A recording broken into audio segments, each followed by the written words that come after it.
Retro Bassin, kicking some ass and wearing rayon jackets.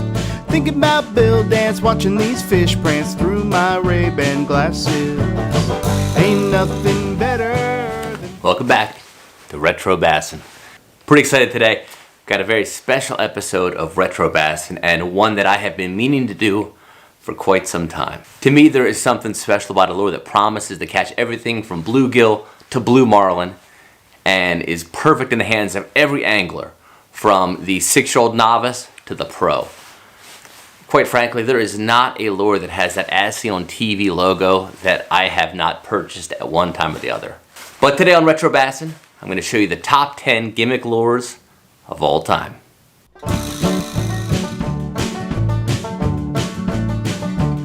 Coming in at number 10 is a 1996 lure from Lumco Products called the Lil Huey. This bait is marketed as 5 baits in one, and it has an action supposedly that drives fish crazy. In reality, it's really just a mediocre crankbait with 5 very unnatural colored inserts reminiscent of the Color-C-Lector craze. The way the lure works is you take this upper shell off and replace it with any one of the 5 colored inserts that you want to add.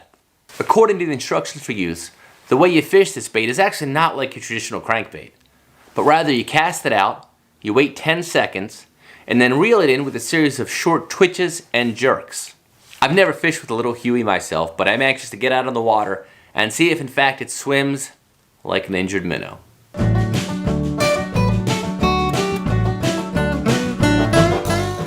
Bud. Why?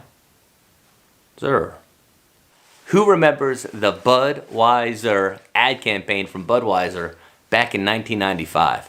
It was really the first viral beer commercial that I remember, and I still remember those weird robotic frogs in the swamp chirping to the tune of Budweiser.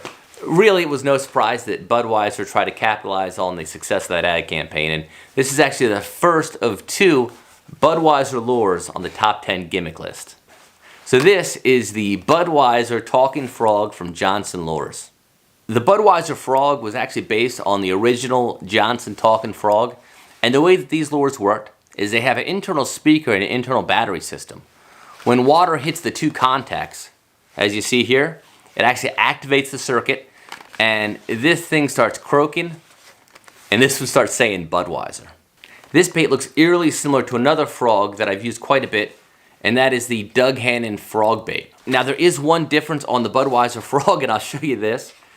It's got a very high, thick body that does not compress. And you can see there's not a ton of gap on the hooks. My batteries have long since died in this thing, so I would have to open it up to replace the battery and get it working again, which I might do come frog season. But for now, we'll leave this bud in the package.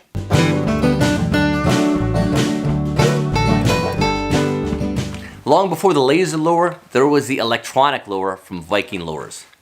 It features live light action, which is basically a red battery-powered light that shines whenever this bait hits the water. The bait runs on a pair of hearing aid batteries, which I imagine will make it pretty useful for any Miracle Ear users on the water. But other than that, I'm not too sure what this light does. It's hard to say if that flashing red light attracts bass or has them running for the grass flats. I do love the packaging of these baits though, and just the whole idea of incorporating batteries into lures. This is really the first one that I remember that had any mainstream success. It came in a number of different varieties. This is a popper, but there were also a number of different crankbaits, jerk baits, and I think that's it.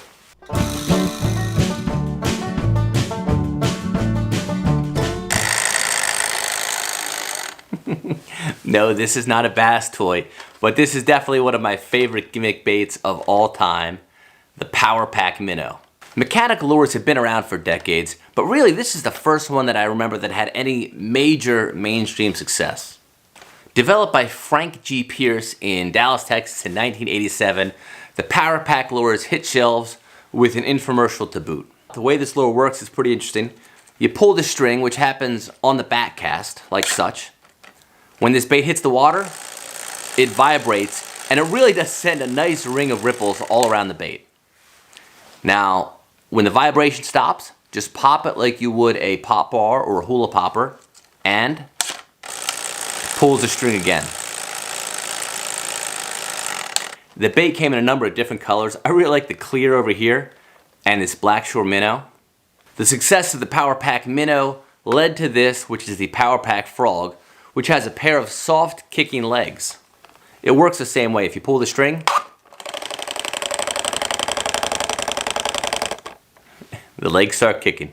Everybody remembers their first kiss, and for me, this lure will always have a very special place in my heart. The first 5-pound bass I ever caught was on a Powerpak Lure fish in a farm pond on the Delaware Eastern Shore. I still remember flipping that bait in.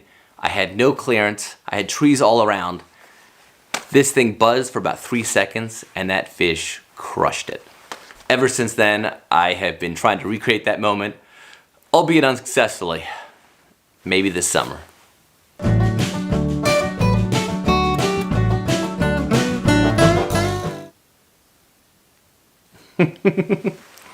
Developed by angler Jeff Mancini, the Mighty Bite promised to be the future of fishing in its infomercial. Touted as the world's first 5-sense lure, the Mighty Bite promised to deliver scent, sound, smell, taste, and touch. First thing you notice with a Mighty Bite is a signature bite and blood mark here. Now, I don't know if this looks like a fish that just got attacked or a fish that's got like Pfiesteria or some sort of fungus infection. Let's break down these 5 senses real quick. First off, from a sight perspective, it looks like a cheap swim bait. Nothing crazy there, except for this bite mark, which again, I don't know if that's going to be a benefit or not. As far as touch, it feels like any other soft plastic bait, so no real surprise there. When it comes to scent, sound, and taste, it does have a chamber. You can put in a rattle, or you could put in some fish scent. Again, things you could do with any other soft plastic bait.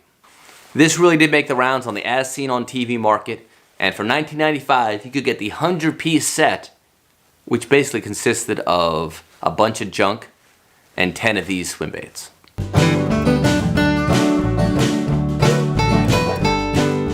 Sometime around 1986, Bill Dance set out to develop a very special bait.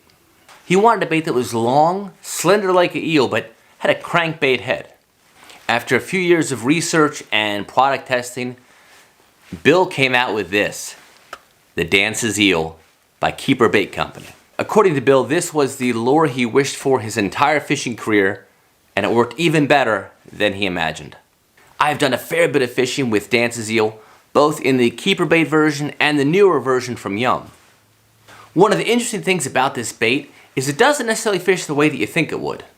For one, unlike most crankbaits, it sinks. This bait from a structure standpoint is really quite unique.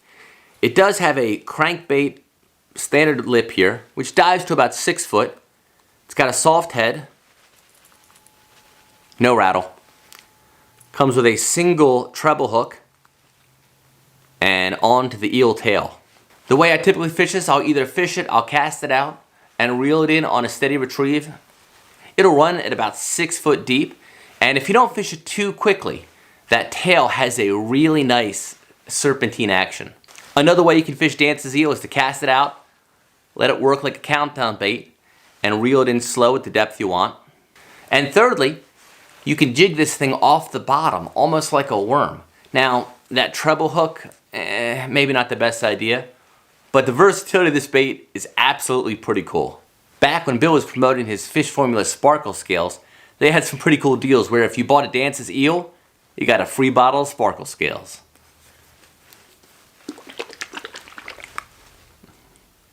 It's not so sparkly anymore. I don't know why. I felt a little bit bad putting Dance's Eel in the gimmick category, but I don't see a ton of pros fish with anything that looks even remotely similar to Dance's Eel, but maybe they should be.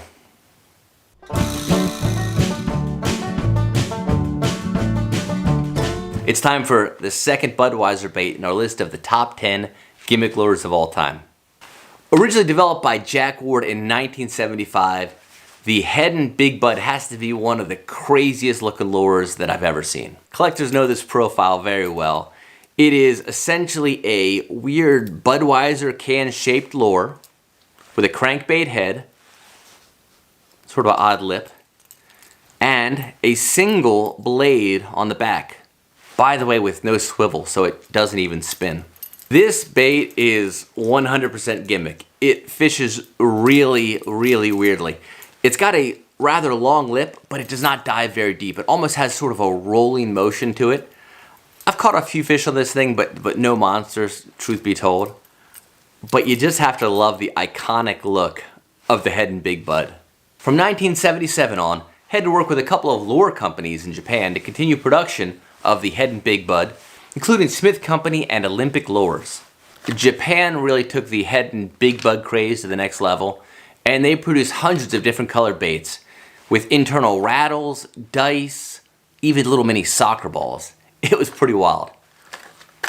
Here's a camo Big Bud, and here's one with a couple of dice. I've always been a Coors kind of guy, so I tend to prefer the Coors Original and the Coors Light Big Buds. I can't say how effective the Big Bud ever was at catching fish, but one thing you can say, it was definitely the king of lures.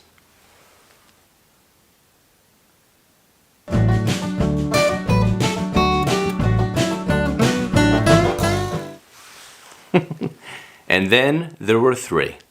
Number 3 in the list of the greatest gimmick lures of all time has to be Roland Martin's Helicopter lure.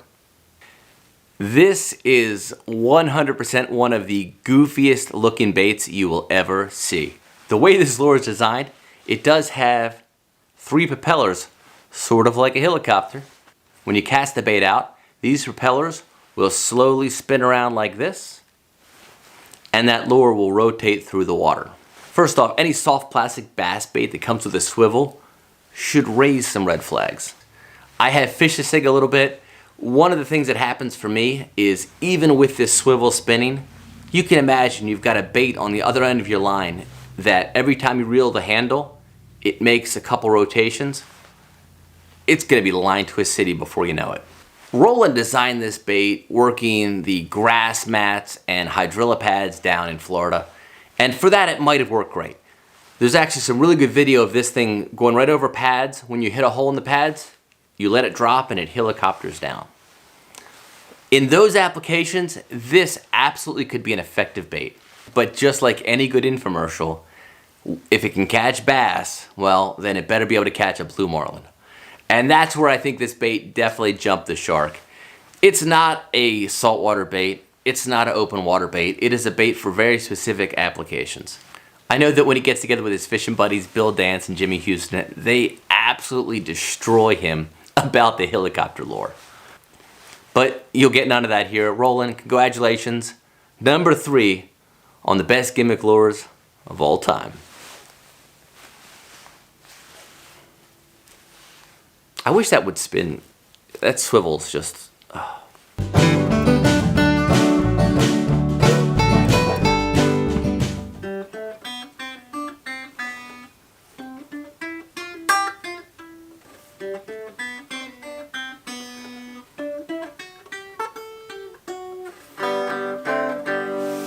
Banjo time. Totally jacked that up. Endorsed by the fishing show host with the greatest name in the history of fishing, Babe Winkleman, the Banjo Minnow is one of the most successful as seen on TV lures of all time. In the infomercial, the claims are quite bold. On one hand, it's the greatest fishing lure ever created and the first ever genetic response lure. I don't know what that means. But at the heart of it is a very well thought out bait which works quite well in a lot of applications.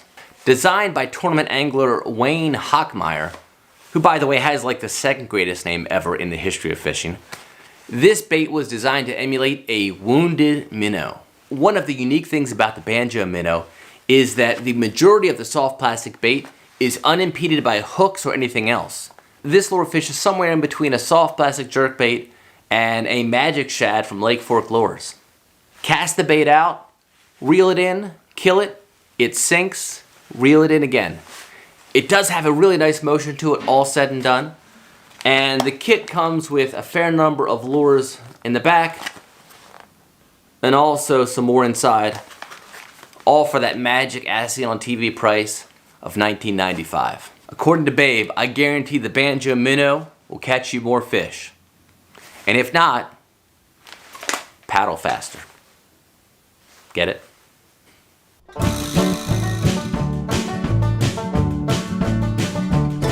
And that brings us to number 1. There have been many imitators over the years, and there's been even some lures that have come close.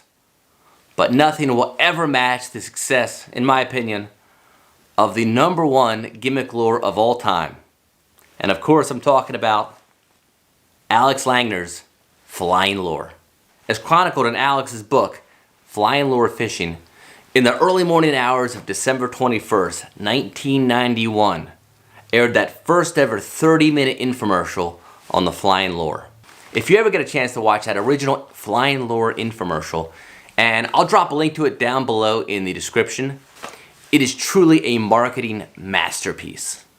It had everything from fishing show host Don Meisner's glowing reviews of the bait. It had angler testimonials, anglers of all skill sets who all caught monster fish. And let's not forget that famous footage of that hog trough where you had a wolf pack of lunker bass attacking this bait again and again and again. Alex came up with the design for the bait, and he's chronicled this over many interviews and in his book as well. He was a tournament angler, and he was tired of not being able to get to those fish deep within cover. Most baits, as you know, you cast the edge of cover, they drop straight down and maybe a little bit toward the angler. Well, the flying lure, when it hits the water on a slack line, it glides away. So here's how the lure worked. First off, you had sort of a flattened tube and also a jig head which you insert into the tube. So we'll put one together now. So the jig head goes into the tube, pops it out, and there you go. Your line tie is on the bottom of the bait, and when you cast it out, because of the weight of the bait and also this flat bottom, it swims away from you. Now, where this bait might have jumped the shark, and this is understandable, first off, anytime something catches everything from bass to blue marlin, it's a little bit suspect. Likewise, fishing a lure that swims away from you on a slack line, well, that might not be best for novice or beginner anglers, which, to be frank, was the target audience of the flying lure. Kits like this are still available today at the Flying Lure website. I'll drop a link down below. And one thing that I didn't realize, but some of you might have seen my review of the Instant Fisherman, which I said was maybe the worst rod ever. That's actually from the designers of the Flying Lure. So hopefully this will make it up for a little bit. This is a great bait. It still works. It's always worked. No more Flying Lure shaming. I'm serious. No more. It's a good bait. Do me a favor. Drop a comment in the comment section below. Let me know which of these 10 lures you want me to fish with first. We've got some days coming up on the water, and that's a lot to choose from. If you enjoy what you saw today, hit that subscribe button and also that bell icon. That way you'll get notified when we upload a new video. Until next time, fish it old school.